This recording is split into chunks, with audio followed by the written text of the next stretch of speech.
Welcome to Serving Up MyPlate, a yummy curriculum for 3rd and 4th graders. Throughout this lesson, students will have the chance to answer questions, work in groups, and do hands-on activities about nutrition and physical activity. Be sure to pause the video when prompted on the screen to allow enough time for students to answer questions or complete activities before moving on. Let's get started. Third course, the science of sometimes foods. During this course, students will learn about foods high in solid fats and added sugars and how these foods affect our bodies. Last lesson, students worked in groups to complete the Measuring Up MyPlate handout where they created a meal and snack plan for a 9-year-old girl named Lucia based on her food needs.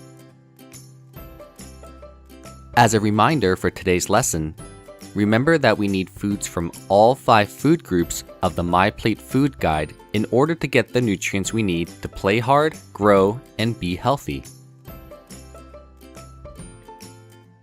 Some foods within the food groups are healthier choices that we need to make an effort to eat more often.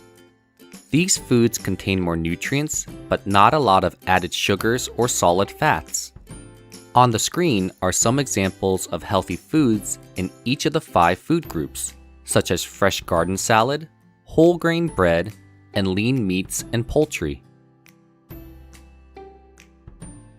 We should be careful not to eat too many foods that are high in solid fats, sugars, and sodium, also known as salt, since too many of them can negatively affect our health. Question time. What are some other examples of foods in each of the 5 food groups that are healthier choices?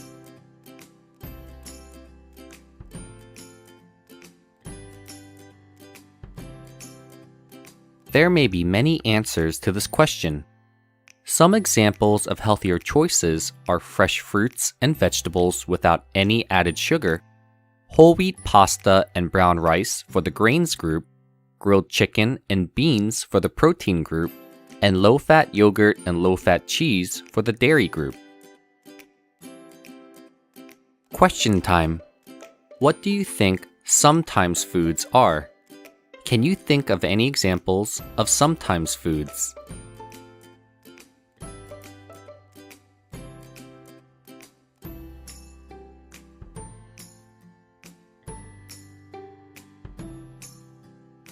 Many of you may have come up with similar answers for this question. In each of the 5 food groups, there can be both healthier choices and unhealthier choices. The unhealthier choices are usually higher in solid fats, added sugars, and sodium or salt. These are known as sometimes foods. For example, fried chicken belongs to the protein group like grilled chicken, but contains more solid fats from the deep frying process. Sugary cereals are part of the grains group, but as their name suggests, they are higher in added sugars than cereals like corn flakes. And while potatoes are part of the vegetables group, French fries can be both high in solid fats and salt. We call these sometimes foods because we only want to eat them some of the time and in smaller amounts. We should be choosing foods lower in solid fats, added sugars, and salt most of the time. Question time. What food group do foods like soda and candy belong to?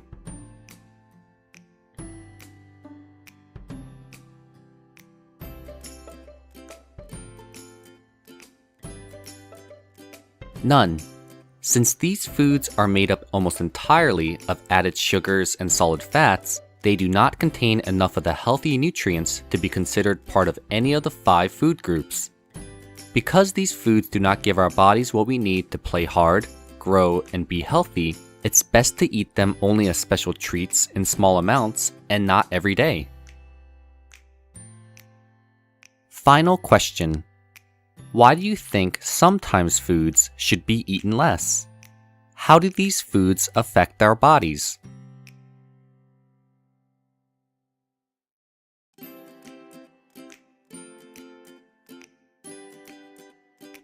Eating too many foods high in solid fats and added sugars can make it harder to eat enough of the other healthier foods we need to be healthy.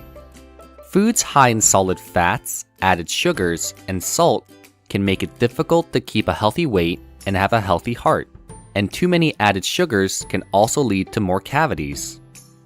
Next lesson, we'll continue learning more about how too many sometimes foods can negatively affect our health.